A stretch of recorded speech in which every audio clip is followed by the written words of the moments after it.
What's good, fam? So Andrew Tate surprisingly is on an interview spree. It seems like um, this one is done with Candace Owens, who I've heard of before. I heard she's very good at what she does. So hopefully this interview goes as well as Tucker Carlson interview. Now, what I like about this is that we actually have sections that this interview is divided up into. So we're going to do it section by section.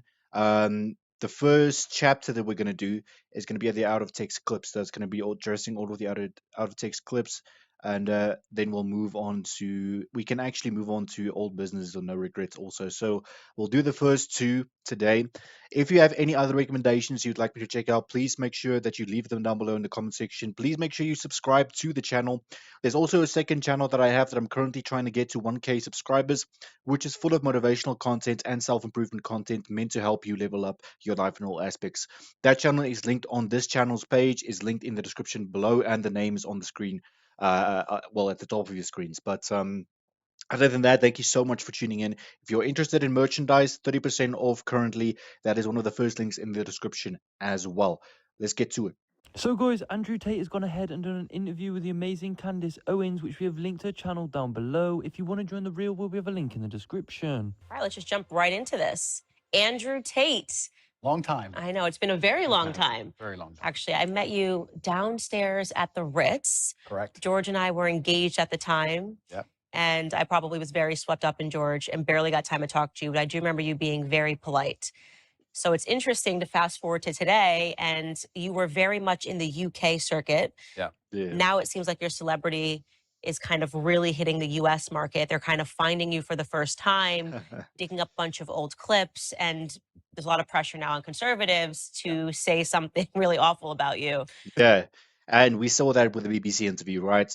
Bringing up old clips of podcasts completely out of context, stitching them together, and making him sound. There's actually someone was so petty they took Lucy's things that Lucy said, they put them together and made Lucy look like a what is it, a misogynist. And I mean it shows you how easily people can manipulate these type of things, right? There seems to be a pressure on everybody on all sides to say something awful about me. I kind of feel like I've been placed in a position where there's always someone attacking me new each day. Facts. But I guess I was built for it because it doesn't bother me like it should, perhaps. You seem to be doing pretty well given the circumstances. I know the truth in my heart, and I know that what I say is the truth, and I understand very well the internet and how it works. And I also think I'm perspicacious enough to understand there's certainly a degree of weaponized virtue and perhaps a degree of jealousy and perhaps a few other things that are involved in all of these attacks. I don't believe that people who sit and attack somebody for their past, especially something from so long ago, are genuinely virtuous. I don't think it's about virtue. I think it's about, well, I can get some clicks this way, or I can get some views that way, or he did the biggest interview ever, or whatever it is. There's certainly some other motivations. Yeah. And I don't want to say water off a duck's back. I don't want to come across as arrogant. However, I do believe that since the dawn of human time, every single king with any kind of empire was constantly at war. And I think if you're going to become one of the most famous people. That's such an appropriate analogy to me to use, because he said, throughout civilization, so throughout human history, every type of king has been involved in some sort of conflict or war. What he means by that is that people generally who have the power of influence, or who have the ability to really change the minds of a lot of people about certain things, those people will always experience conflict. It's normal, right? Because you're always going to have thousands and thousands of people disagreeing with what you say, but you're also going to have tens of thousands of people that agree with you, right? And you're going to cause conflict not only between those two groups, but you're going to cause conflict between yourself and the group that obviously doesn't agree with you, right? People on the internet, you're going to be at war, and you'd be a fool to become massively influential and then cry about the fact that you end up in constant battles. It doesn't matter if you're Napoleon or Charlemagne or Genghis Khan. There's always someone prodding the edges of your empire, trying to find weakness, see what little bit of land they can take. Yeah. And I think it's always been the same. And right now, I guess you could say, to a degree, I certainly have an empire and I'm massively influential. And there's a degree of, I wouldn't say jealousy, but there's certainly some ambitious people who are trying to damage it. I think that's what it is. So I did see a mashup clip that we're not going to show because I thought it was unfair. I will say that. Yeah.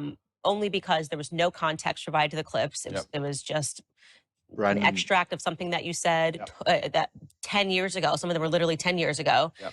didn't know what year it was from, didn't know who you were talking to, didn't know what context it was. And I've been victimized online by something like that before, where somebody takes something abstract and says, well, this is what must be what she means, until they're provided the full context of the clip. Yeah. Correct. And I also take exception to, I think, digging back 10 years.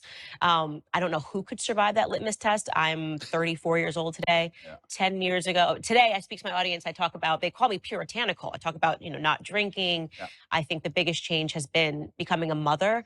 Yeah. And it would really be unfair if we went and found Candace at 24 years old, liberal, dancing at One Oak, and said, well, look at Yeah. these clips of Candace Owens. Fortunately, I had no cameras in my face 10 years ago. Yeah. You somehow did. Yeah, and that is what you'll always be afraid of. I think when you strive to success and you eventually reach that success, people are gonna dig 10 years, 20 years back to find something bad to say about you. It's just how society is. It's just how society is. And you know what?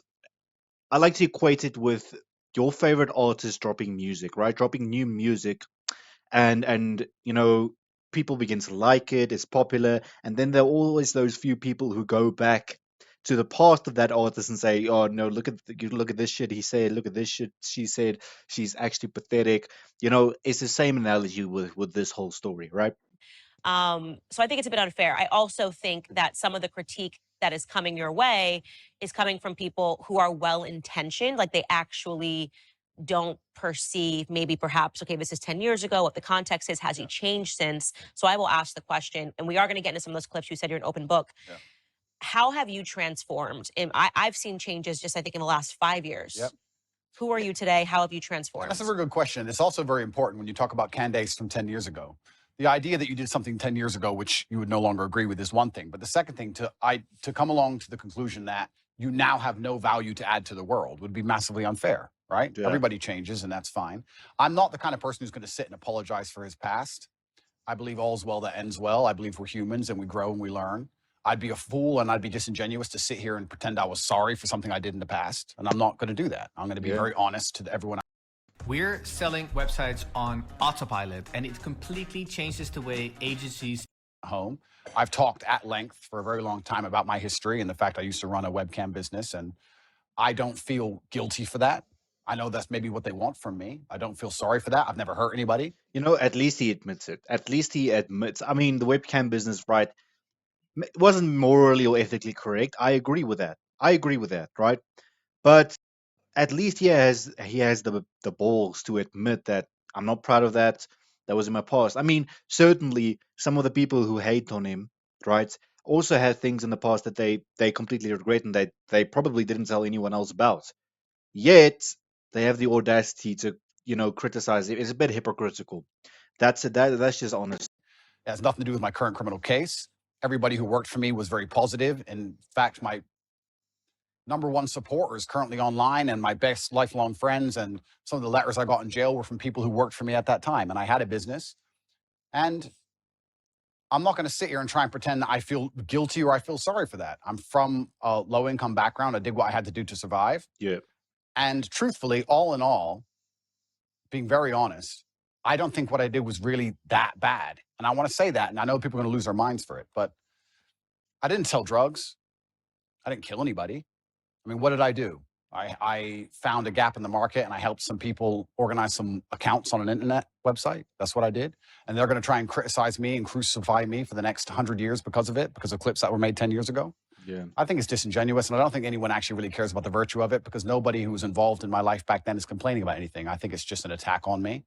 And certainly we learn and we grow and we change, but it's very interesting how hypocritical the idea of looking at somebody's life over such a long period actually is. I mean, we can look at Donald Trump, right, who I'm a fan of. I guess I know you've had your ups and downs with him, but in the conservative sphere, he's pretty well respected. Donald Trump used to own the Miss Universe pageant. I did not know that. Are we going to criticize him? Are we going to crucify him? What about the girls he had in Miss Universe who decided to go on and do Playboy magazine? Is he a bad person now? Why? That's not Christian values. Yeah. Right? People are messy, and life is messy, and nothing is completely clean. And this idea that you're going to find somebody, and 10 or 11 years ago they did something which might even be slightly distasteful, not even illegal, and you're going to crucify him forever, I just don't believe that's genuine virtue. I think it's just an attack. I mean, Man's got a point, right? Because you could literally dig in every person's past and you could find something on them. Guaranteed. So that's a guarantee. We all did stuff that we are not proud of. We all did stuff that we do not talk about with other people. But I mean, if you're a changed person or you're really trying to change, you're really trying to become a better person, kudos to you. Kudos to you. Irrespective, you know what? And even some serial killers or murderers, well, not serial killers, but I mean people who've done wrong in the past, who've gone to prison. Those people, some of those people have been rehabilitated and now they live happy lives. It's just an example that doesn't matter how bad your past is, you determine your future. I do think what's happening right now is they are wrongly conflating you having run a webcam business, however long it was ago, to the criminal cases happening in Romania. Yeah. And this is why I interjected in my voice when people were saying, he's not a conservative, he's not a Christian. I don't understand why Christians are giving him a platform. And I'm very sorry to interrupt. I'm very sorry to interrupt you. But yeah, I will say right now, I would never consider myself a conservative from that standpoint. Right. I'm a rational actor.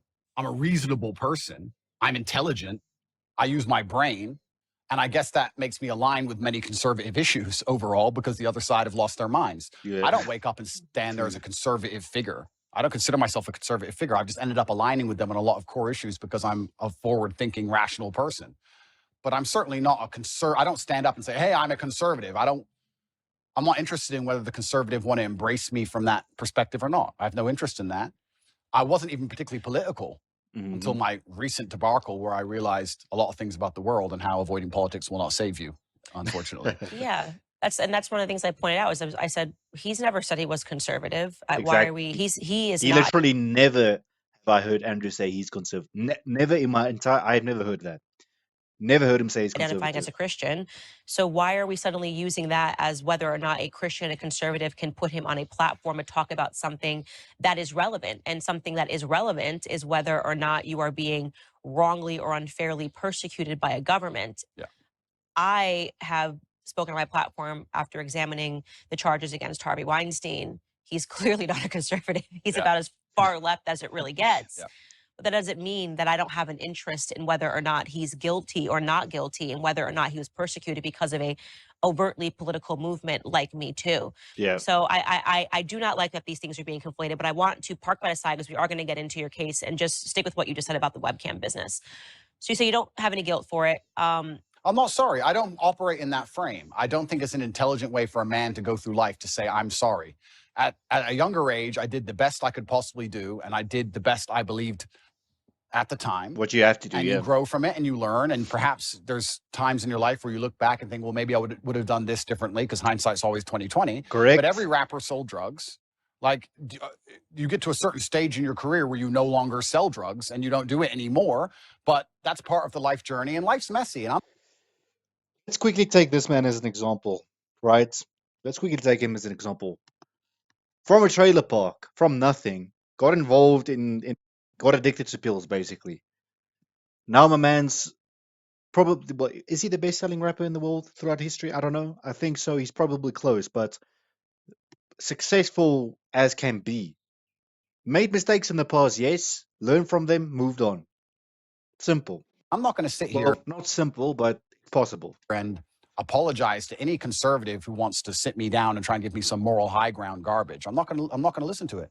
I had a very rough upbringing, a very tough life, and it could have been so much worse in so many ways. I've done nothing illegal. I've never hurt anybody. Yeah. Everybody who was involved in my life back then are massive supporters of me, and I think excuse me.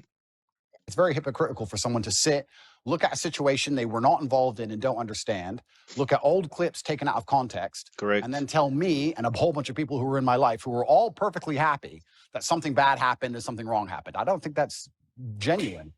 And for that reason, I'm not going to sit and be preached to by these people who are imperfect themselves. Everybody's imperfect. And another thing that's really important, we talk about Christian values. I also think that I find it very interesting and ironic that I'm somehow the problem and these Christians feel like they need to come and attack me now in the name of Christian values. I think Christianity has much bigger problems than Andrew Tate in some old clips. I think they have much bigger problems that are happening in their churches on a daily. I think you can go to a Christian church in a lot of America and be very disappointed in what you've seen. I don't think I'm the problem. That's why I don't go. With Christianity. And Yeah, it's very interesting. But there was a webcam company, and I've talked about it at length on many different podcasts. I had a business. Many girls on there were perfectly fully clothed and would paint pictures or sing and dance and laugh. I've talked about this at length. I've had nothing to do with it for 10 or 11 years, and nobody was ever hurt. And I am not sorry for it. I don't see why I should be. All right, guys. So was that? Let me just see this. Old businesses out of Texcom. Okay. We're gonna do those in the next video. So the next video I'm gonna be planning to do old businesses and before fame. Right. Just wanted to introduce you guys to this interview. So we will be following up with more parts to come. If you are new to the channel, you enjoyed this content, please leave a like, leave a comment down below, and I'll see you next time.